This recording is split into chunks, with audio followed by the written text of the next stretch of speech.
Mr. Chair, I find the Republican position in this hearing quite ironic because the Republicans are the party that are always touting local government, state government, local control, and not having federal overreach. So I want to explore actually one of your favorite topics on the other side of the aisle, the infamous mask mandates. I know how much you love them.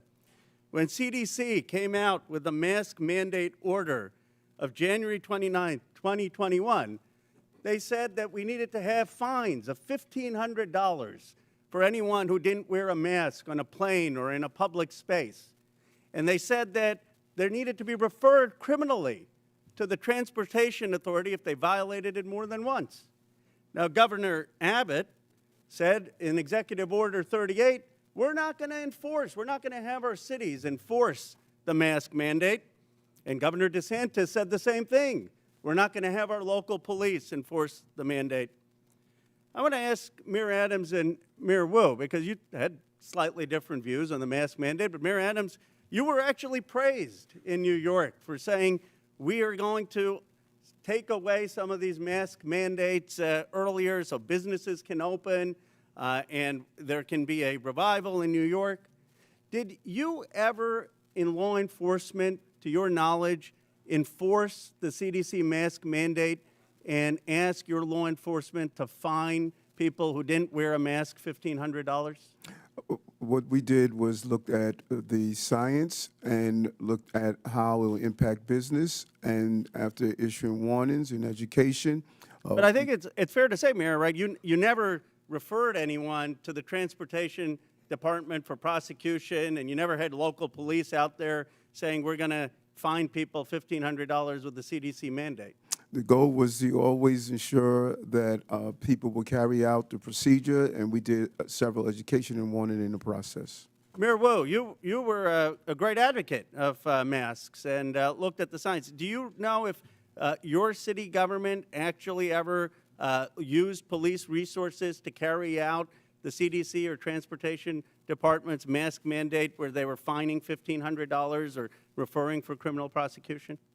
I am not aware of any incidents of someone in Boston having been fined or prosecuted for any mask-related issues. We certainly prioritize public health and saving lives, and so our role as a city was to provide positive communication, outreach, make sure there were signs and different community organizations that could go and remind people to stay safe and do their best to take care of each other and their families. As much of an advocate as you were for masks, and I was an advocate for masks, would you have been hesitant to order your law enforcement, your local police, to say if someone was violating those mask mandates that we need to cooperate and turn them over to the Transportation Department for prosecution?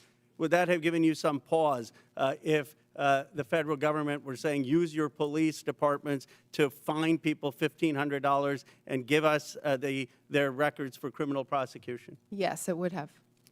And so I guess I'm trying to understand, you know, if we set this precedent that we want cities to be enforcing every federal mandate, then what happens when there's a new Democratic president that comes and says we want a mask mandate that the Republicans may not want? And when there are conservatives like Governor DeSantis or Governor Abbott saying we don't want our cities to enforce that.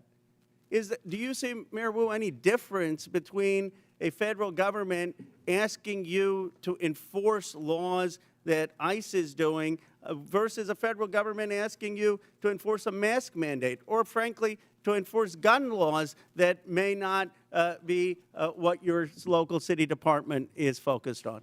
It does seem that local authority is part of our democracy and part of our system of government. Isn't the real issue here not one of immigration, but of federalism? Isn't the question, I mean, everyone agrees that there needs to be, if there's someone who's convicted of a crime, that ICE has the right to enforce those laws. The question is just, are you going to have local governments in this country be beholden to every new president's directives and armed for enforcing that? My view is that we ought to have local governments be able to use their police officers for their priorities. That, in its essence, is federalism, and it actually used to be the conservative Republican position.